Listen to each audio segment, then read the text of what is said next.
let's talk about the first. So yeah, Dawn Yes. French. So what's she like?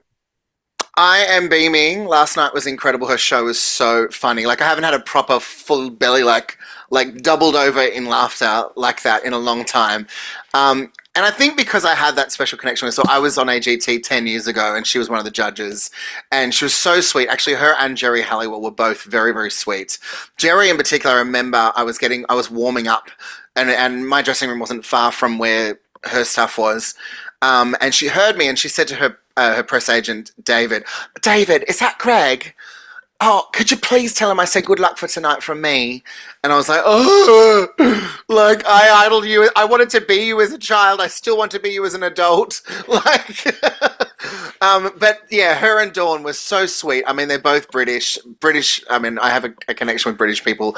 I just get them. I mean, I think Australians and British, we do get each other. And she's like a warm hug whenever you're around her. And yeah, so we have kept in touch over the DMs over the years. She had followed me on Twitter back on the show, and you know, I wished her luck when she had her knee surgery, and then she sent me some knee emojis with like a sad face, but like nothing crazy. But when I got these tickets, I sent her a message, said I'm seeing you on Friday night, and she said, oh my god, and she sent me a screenshot of her tour manager's number and said, I'm going to organize, you know, please come and see me after the show. And I was like, oh my God, it's like 10 years later. And she definitely left a lasting imprint on me. And she was just so warm and beautiful. And for her to turn around and say to me that she'd kept in touch, like kept on top of my career through socials, I was like, it's Dawn fucking French. Like, like, this is the Vicar of Dibley. This is like, yeah, but take away the fact that she's an absolute, you know, Thunderdome talent, an icon. She's just a sweetheart and such a down to earth person. And she was talking to my partner, told my partner he smelt good. Like, um, she's a real sweetie, and she's so professional and so just so wonderful. And for her to then share our photo today, just means a lot. So yeah, you've caught me in a great mood. So Excellent. I love it. I'm all about that. So you are you in Melbourne? I'm in Melbourne. Now, when did you start going out clubbing and that kind of thing? Like what year are That's we a good talking? question. So I'm from the Central Coast, born and bred, and I have memories of going to a Central Coast gay night back when I was a closeted homosexual, Yeah. called Crave, when I was 18, 19. In terms of clubbing, I've never been a huge party boy, to be honest. I love performing in nightclubs, but it does somehow feel a little bit like work now, in a Mhm. good way. Like I love it, but you know, my idea of a good night out is good food, good wine, good people. Mhm. Um, I'm definitely not a party boy, and I think yeah, I don't think I ever really have been, but I do like a little boogie on the dance floor. So if you're gonna play a bit of Crazy and Love by Beyonce, you've got me. Yes. The reason I was asking that is I actually worked in the security in the queer scene in Melbourne between when was it? I think it was like 2011 and 2013. So if you ever went to the Peel Hotel in Collingwood, It's very uh, likely I did. I'm not. I only moved to Melbourne in 2020, but I definitely have been out in Melbourne a few times, and I definitely have. I just think I remember being drunk in a bathroom at the Peel at some point in my life. So yes, I've scooped an inebriated gay man you off that probably floor. scooped me out, Dal. I knew I'd met you somewhere. um, well, we're in a good mood, so hey, let's talk about horrifically dark subject matter. I've just watched three Why different. not? Let's bring the mood Yeah, down. mate, I've just watched three different videos of yours while I was doing the washing up, and how so far we've tackled domestic violence, sexual assault, and attempted suicide. Gosh, Greg, when do you think you're going to start tackling some heavy subjects? Well, look, I will say this. I have two really fun videos coming out with this album. So it's not all doom and gloom, but you know, we mentioned before 10 years ago since AGT, this is my first original album. So of course it's going to have some of the I'm 36. I've lived a long life for a 36-year-old. I've been through a lot of stuff. You just mentioned a couple of those things there. So I really wanted this album to not shy away from what the last 36 years have been on Earth for me, what I'm passionate about, and but also my joy. There's been plenty of joy. There's been plenty of heartache, but there's always been hope somewhere for me. And I've also done some amazing things with my life that I'm really proud of. So there has been joy, and I'm in a beautiful relationship, and there's love now. So maybe the next album will be called "Cause I'm Happy." I don't know. Um, yes, but I actually really love that side of what I do. Of course, creating and writing a song is one thing, but being able to match it with a video that tells where my inspiration came from is also important to me, and it's become something that is almost essential as part of my music. So I'm following in the footsteps of great artists like Beyonce. It's time for a visual album. Yeah. Yeah, look, the latest one though was probably the toughest video I've ever created. Both creating coming up with the concept, because I didn't want to trivialize or at all sexual abuse on screen. I really wanted to create something that was beautiful and inspiring to the victims, but also sends a message as well. So for me, because it's my trauma and my life that I'm recreating in some aspects, particularly with the woman in the video. I am a 4-time sexual abuse survivor, ranging from 10 years old right up to 30, and the last one was a woman, and she was a friend, and it was a real like paralyzing situation where I felt like my trust was completely just so.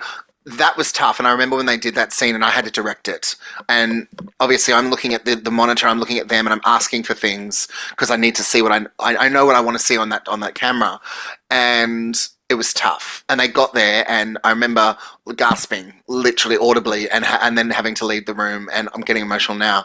But yes, I remember the female actress who was Jess, who's also my backing vocalist. So she's on Team GG all the way, and she knew that, and she left the room as well and came and gave me a hug because she knew she picked up on the vibe. So it was very hard, but I think arguably it's one of my best videos because it is honest and it's powerful. It's shot beautifully by Parker Creative. It's really a special video. So. Well, I wanted to ask you about that because, yeah, visually it's absolutely stunning.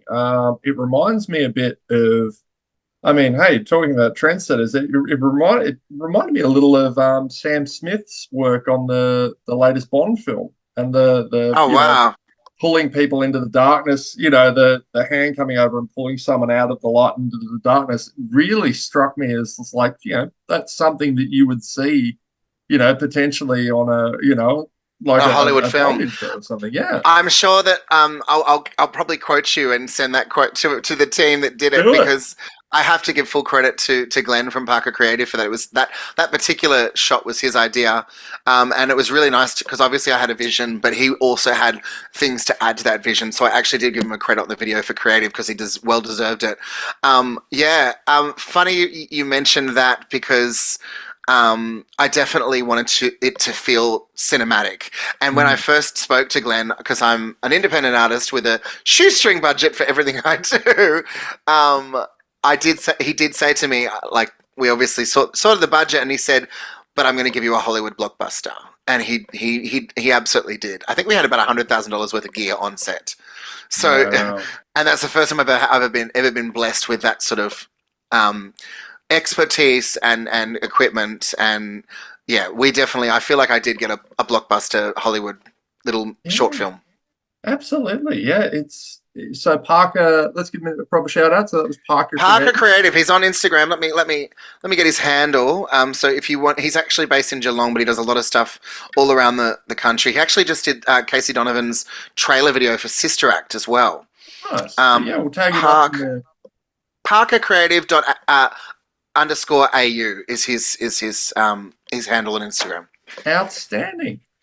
So yeah, so you mentioned that you have your first album of original music coming out. It's called Strings Attached. Let's talk about it. How long have you been working on this bad boy? So, bad, but I love that. So it's called Strings Attached because every single song has live strings. Um, I started touring with a show called Symphony. I don't know if you've seen it. It's Hmm. phenomenal. And I've been touring with them both here and in Asia for over the last 3 years. So that was my shining gem of hope during the pandemic, is that I stumbled upon this amazing show. And the co-founder and arranger of that show is Ryan Ewens. And we've begun songwriting, and it was he and I just wanted to work together. And yeah, so 90% of the arrangements on the album are him. There's also one from the wonderful John Foreman. But yeah, it's 13 original songs, all featuring live strings. And yeah, the reason it's my first debut original album at 36 with a 10-year career behind me, more than 10 years career, is because I've had a lot of false starts. I did get a record deal off the back of AGT, not with Sony Music, with an independent that saw me on the show. Didn't work out. Then I created an album of my own in a studio that I spent $40,000 with that I wasn't happy with, so I shelved that. Like so many things have have led me to then just going, you know what, it's not meant to be now. So I focused on, creating interesting covers, which I had a cover go viral in 2017. So I kept rolling with that. Then I made a 90s duets album because that was so successful. So it's not that I haven't been writing, because I certainly have. So these are songs. Some of the songs are fairly new, from like 2020 or last year. Some of them are from 2013 or 2016. So there's really, when I say that, I haven't just sat down a year ago and written about my life. These are literally been written as my life was moving. Yeah, it's funny you mentioned I was found myself a year or two ago stuck on a plane that was delayed for like 6 hours while I was sitting on a tarmac, and finally in the last hour of the flight, I made conversation with the bloke next to me, and he told me that he was the sound engineer or something for Symphony. So that's how I know that. So Wow. I spent a long Oh my! time in, Was his? Did you get his name? Was it I Mark, or was can't it? I can't. If it was Mark or Heath, shout out to Mark and Heath, because when you do a gig like that, you got to make friends with the sound guys, because they can either make you Yeah. sound amazing or they can fuck you up. And they certainly Yeah. don't. They certainly don't sabotage on this set. They are phenomenal and world class, and Symphony is really like a family. And Mm. Heath and Mark are phenomenal. And we spent time in Asia together to, like, that really does bring you close to someone. When you do some international stuff, it you become so close. So yes, especially in the heat of Singapore, it was like, I don't even know how we got through it. We were like sweating as we stepped. You like step your foot out the door of your hotel room and it starts to sweat. Yeah. It was I've so only humid. heard, yeah. Yeah, So but yeah, what are the shows like? I imagine a symphony would be, Pinger's Paradise, but I yeah. have seen. Look, I cannot confirm or deny that I've seen some people in the front row going a bit sideways. Um, and look, I don't condone or encourage it. Whatever you like to do with your life, I'm not Of security. course. It's not my job. Um, but I do. I will say this. I love that it's a bit for everybody. If you're not someone that is in a place in your life where you still want to be in a nightclub, but you still want to appreciate these dance anthems that have been the soundtrack of maybe when you were little bit younger. Mm. But we also get the young people too. But I love that there is a place for adults to come and enjoy dance music in that setting and still have a good time and still have a boogie. But it's an incredible orchestra. It's all the biggest dance songs of all time. I sing songs like "You Don't Even Know Me," and I do and even rudimentals. No, I said it's true. Can you feel the love? Can you feel it Oh, too? I I love can that. feel it. Yes. Oh, goes off. But even Daft Punk and Lola's Theme by Shapeshifters and Show Me Love by Robin S. So many great songs. And this is not you know what? This could be an advertisement, but this isn't a paid endorsement. I just am so passionate about this show. And we're almost sold out for our second show at CARRIAGEWORKS for Vivid this year, which is so exciting. Awesome. Hey, do you have another interview after this? Do we have to get off the horn, or are you? I'm good. You got me all Yeah, cool, afternoon, my cool. friend. That's all good. I Should noticed I we're pour a running. drink or? No, that's fine. I was just noticed that we're running up on 20 minutes. I'm like, but yeah, look, I'm happy to keep going. So, and it's funny. Totally. I love that you just mentioned some of my absolute all-time favorite gay bar albums because you can imagine I spent a long time in that club, particularly around yeah, I think it was what 2012 to 2013. I was there, pretty much every weekend. So it's funny, I'm like a full-blown metalhead, and then I'll just be cranking some like absolute gay bar I'm a anthem. different person. Yeah, 100%. And people are You like, know what I love about that? And that's something that I would say is queer club culture. The music is the best part about it. mm, The fact that it's not filled of straight guys trying to pick up chicks in a sleazy way is also nice. I mean, I'm not saying that there's not sleazy men trying to pick up sleazy gay oh, men, believe me, but there are. I would say, as a rule, I don't like going to that many straight venues. I like going to queer venues because there's a different energy. There's a fun. We're here to have a good dance time and be happy and be like free. And there's definitely that in dance music. Mm. I remember because the first club I worked at was this underworld just shithole in Carlton. That was, I think, owned by one of the Gattos, as in Mick Gatto. Like it's like Wow, very stuff. underbelly. Yes, and I was literally getting threatened with violence so much I was Googling like how much is a bulletproof vest and found out you're not actually allowed to own one. Oh my So god! So so you thought I when need to go work for the gays? yeah, so legitimately they were like, "Oh, we've got a new contract coming up. It's with a gay bar," and I'm like, "Me, get me out of here!" And I the love first, that. yeah, and the first night I went to, I got to experience the Peel. We went in, and I go into the dance floor, and it is like gay Thunderdome. There is literally shirtless twinks practically hanging off the ceiling, and And probably everyone's listening hands to up in the Thunderdome air. by Tina Turner. Yeah, to we found love in a hopeless place. And I was like, Yes. this is amazing. Yeah. And uh, every gay club is a little bit different too. They've all got their own little nuances and vibes. well, Peel was notable because that was where I think we were open the latest. So that's where everyone washed up to. Uh, That's the vibe I get because obviously I'm from Sydney, so Sydney is more like you always end up at Arc. Whereas I feel like in Melbourne it's like you always end up at Peel because it's the club that's open later. You know, once Circuit mhm. Bar and Molly's and that close. Yeah. Yeah, everyone rocks up and we end up booting out just a bunch of very, very sweaty, just delirious gay men into the streets at 7:30 in the morning. It's like, flee off. And we'll see who's going home with who. Yeah. They're not coming out the light and going, oh, buyer's regret. Love, Oh, love. I love it. So obviously, like what it's been 10 years since you did Australia's Got Talent. Now that you've had a bit of distance from it, like what are some of the pluses and minuses of doing a show like that? It's a good question, and it's something that I do get asked a bit. Because both from young artists saying, should I do a show? And I never like to actually give a definitive answer because it's so personal. It's up to you, really. I would say that it's 2024. We don't have variety television anymore. Studio 10's just been cancelled. Like there's a good example. There's Mm, only so many opportunities to get your face out there. So look, there's pros and cons to doing anything, and particularly these sort of shows. You know, I didn't do The Voice. I did Australia's Got Talent for a very specific reason. I didn't want to go up there and it to be all about the judges fighting.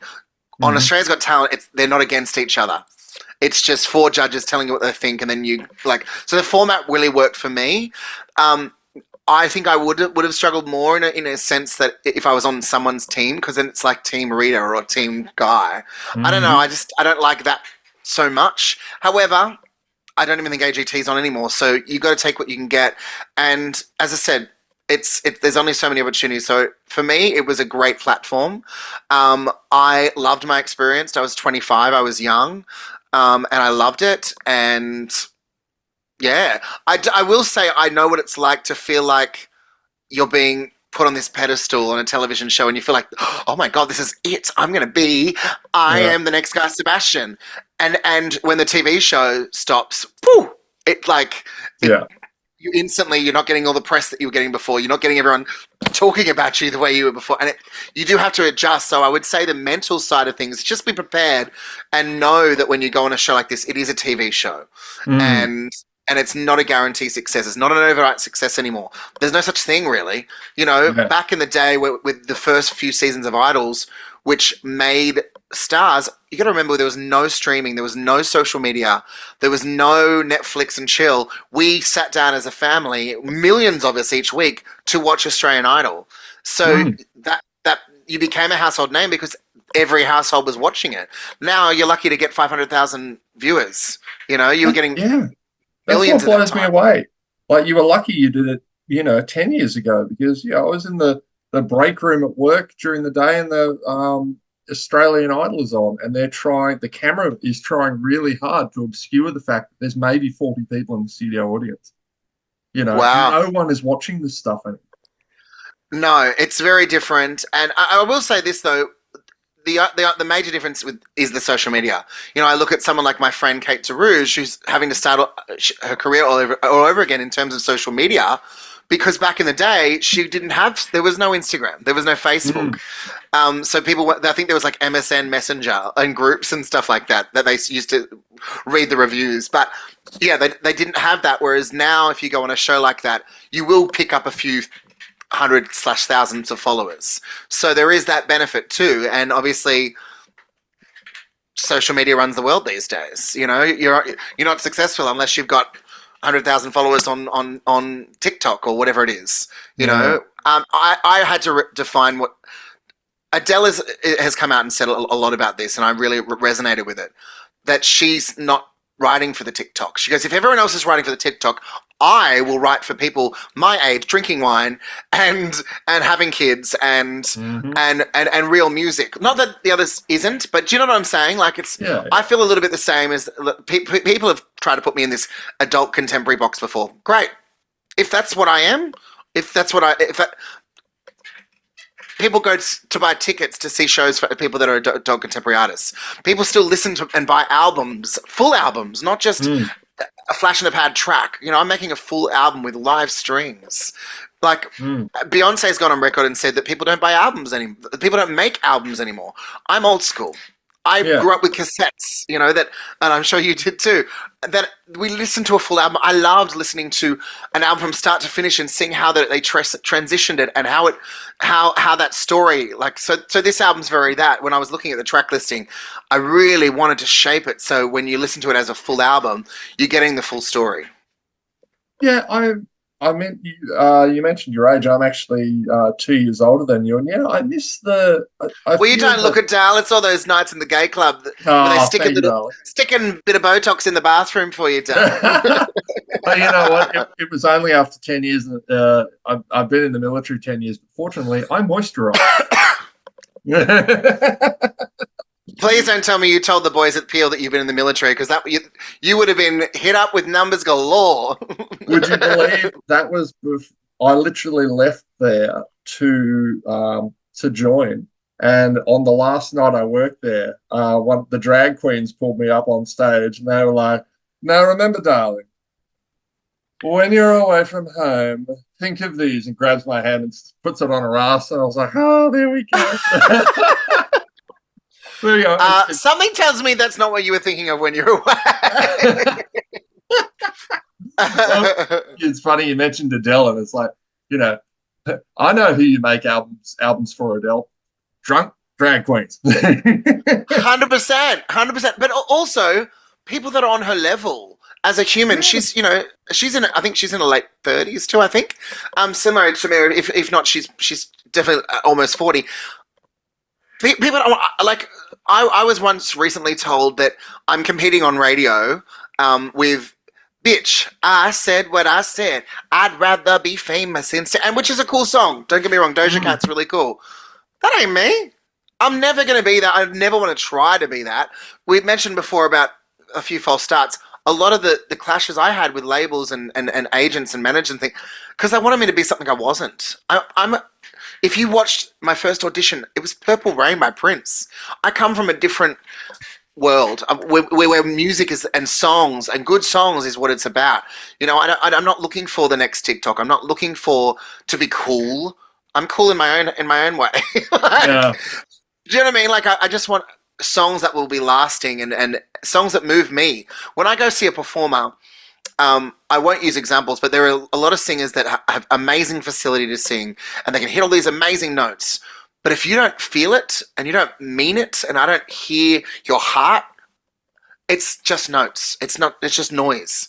Yeah. The singers that I listen to have had life experience, or if they haven't, they certainly make me believe that they have. They move me, and when I hear you sing, like Amy Winehouse is a great example. Like Mm. she didn't want to. I just saw the movie. She didn't want to record something unless it meant something.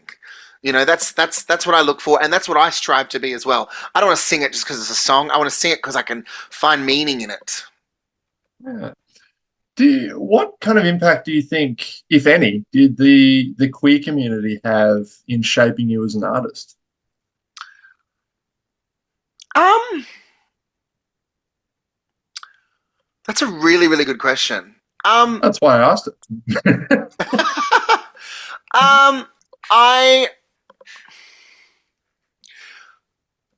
it just allowed me to be myself. I don't think my queerness, for want for a better word, comes necessarily through in my music. I don't think I set out to make queer music. I'm very proud to be a queer human being, and I'm proud of being gay, and I'm proud to be in love with a man, and all those things, and to represent as a queer artist. Mm. But I don't set out to make queer, quote unquote, queer music. I just want to, as I said, it relates to exactly what I just said.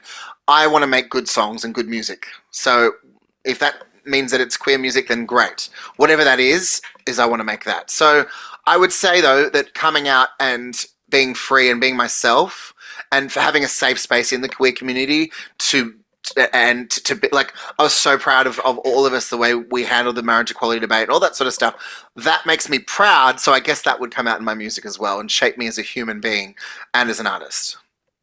Yeah, I was very far removed from the queer scene when that plebiscite was happening, but I remember there was some satire page afterwards. I apologize to them. I can't remember who it was, but they ran the headline, Mardi Gras is to wrap up at 9:30 p.m. now that everyone's married. Good luck. We'll come with our pitchforks after you. Thank you very much. I would say when I look at someone like Sam Smith, they, in my opinion, definitely have found their queerness within their music. Mm. And, and that's so beautiful to watch. I don't have the same experience. I don't feel like being queer shaped my music. I've always just, it's from in here. It's from my heart. My big gay heart. You know? That's probably a good example though. When you see Sam Smith before they found their identity and their gender and all those sorts of things, their music has changed and become more queer based.